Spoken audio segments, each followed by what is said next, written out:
ജനുവരി ജോലി ചെയ്യുമ്പോൾ 2009 മറ്റാണ് തിരുവനന്തപുരത്ത് ഒരു മെഡിക്കൽ കോളേജിലേക്ക് എന്നെ പ്രഭാഷണത്തിൽ വിളിച്ചു. ഞാൻ അവധിക്ക് വരുന്ന അറിഞ്ഞിട്ട് അവിടുത്തെ പ്രിൻസിപ്പലായിരുന്ന ജോയ് ഫിലിപ്സ് സാർ എന്നെ പഠിപ്പിച്ച ആളാണ്.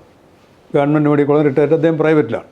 എന്നെ വിളിച്ചു. അപ്പോൾ എന്നെ സ്വീകരിക്കാൻ വന്ന കുട്ടികൾ പറഞ്ഞു സാറ് കോട്ടും ടൈയൊക്കെ ഇട്ടാണ് വരുന്നത്. ഞാൻ പറഞ്ഞു സാധാരണ ഇപ്പോൾ എന്നെപ്പോലുള്ള തിരുവനന്തപുരംകാരൻ തന്നെയാണ് ജനുവയിൽ പോയിരിക്കുന്നത്.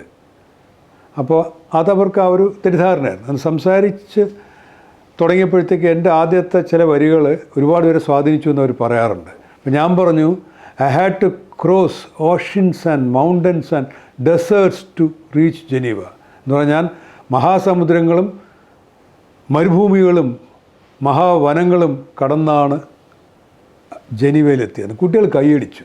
ഞാൻ പറഞ്ഞു അതൊരു കാര്യമില്ല, അവിടേക്ക് ഒരു ഹൈവേ ഉണ്ടാകുന്ന എനിക്കറിയില്ലായിരുന്നു. അതാണ് യാഥാർത്ഥ്യം. അപ്പോൾ ഞാൻ അന്ന് എനിക്ക് സ്വാഗതം പറഞ്ഞ ആൾ ഇപ്പോൾ WHO-ലാണ്. എന്നേക്കാൾ എത്രയോ താഴെയുള്ളൊരു വിദ്യാർത്ഥി, പ്രായത്തിൽ താഴെയുള്ള. ഇത്രയേ ഉള്ളൂ. അപ്പോൾ ഇത് നമുക്ക് ഹൈവേ അറിയാത്തതുകൊണ്ടാണ്. അപ്പോൾ ഹൈവേ അറിയാമെങ്കിൽ അല്ലെങ്കിൽ പോകേണ്ട വഴി അറിയാമെങ്കിൽ അതിന് പ്രത്യേക പഠനമുണ്ട്. അപ്പോൾ നമ്മൾ ഡെൻറ്റിസ്റ്റ് BDS പഠിക്കണമെങ്കിൽ BDS ഉള്ള പരീക്ഷ പാസ്സായേ പറ്റുള്ളൂ, അല്ലെങ്കിൽ BDS കോഴ്സ് ചെയ്തേ പറ്റൂ. ആയുർവേദം പഠിക്കണമെങ്കിൽ അത് പഠിച്ചേ പറ്റൂ. അതുപോലെ UN ജോലികളിൽ എത്തണമെങ്കിൽ ലോകാരോഗ്യങ്ങളിൽ എത്തണമെങ്കിൽ അതിന് പഠിക്കേണ്ട കോഴ്സുകൾ മാസ്റ്റർ പബ്ലിക് ഹെൽത്ത് കോഴ്സുണ്ട്, PhD ചെയ്യാം. ഈ പഠനം നടത്തി കഴിഞ്ഞാൽ ലോകാരോഗ്യ സംഘടനയിൽ എവിടെ വേണം എത്താം. ലോകാരോഗ്യ സംഘടന എത്താൻ ഡോക്ടറായിരിക്കണമെന്നില്ല. ലോകാരോഗ്യ സംഘടനയുടെ ഡയറക്ടർ ജനറൽ എത്യോപ്യക്കാരൻ ടെഡ്രോസാണ്. അയാൾ ഡോക്ടറല്ല. എൻ്റെ പല മേധാവികളും ഡോക്ടർമാരായിരുന്നില്ല. അപ്പോൾ ഡോക്ടർമാർക്ക് ലോകാരോഗ്യ സംഘടനയിൽ എത്താൻ പറ്റൂ, അല്ലെങ്കിൽ UN പോലത്തെ പ്രശ്നങ്ങളിൽ എത്താൻ പറ്റും വിചാരിക്കും തെറ്റാണ്.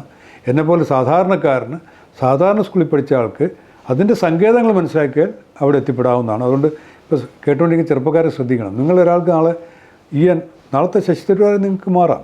UN അണ്ടർ സെക്രട്ടറി ജനറൽ ഇന്ത്യക്കാർ ഇപ്പോഴും ഉണ്ട്, തരൂരിന് ശേഷവും ആൾക്കാരുണ്ട്. അപ്പോൾ ഇതൊക്കെ സാധാരണ വീടുകളിൽ നിന്ന് വരുന്നവരാണ്. പിന്നെ ഈ സാധാരണ വീടുകളിൽ നിന്ന് വരുന്നവരാണ് എപ്പോഴും അസാധാരണ പ്രവൃത്തികൾ കൊണ്ട് ശ്രദ്ധിക്കപ്പെടുന്നത്. അല്ലെങ്കിൽ ഇവിടുത്തെ ഏറ്റവും വലിയ കുടുംബങ്ങളിലെ അല്ലെങ്കിൽ ഏറ്റവും ധനികരുടെ മക്കളിലെ എല്ലാ ഉന്നത പദവികളിലിരിക്കേണ്ടത്. സാധാരണക്കാർക്കാണ് അസാധാരണമായ കാര്യങ്ങൾ ചെയ്യാൻ പറ്റുന്നതും അതിശയങ്ങൾ കാണിക്കാനും പറ്റും.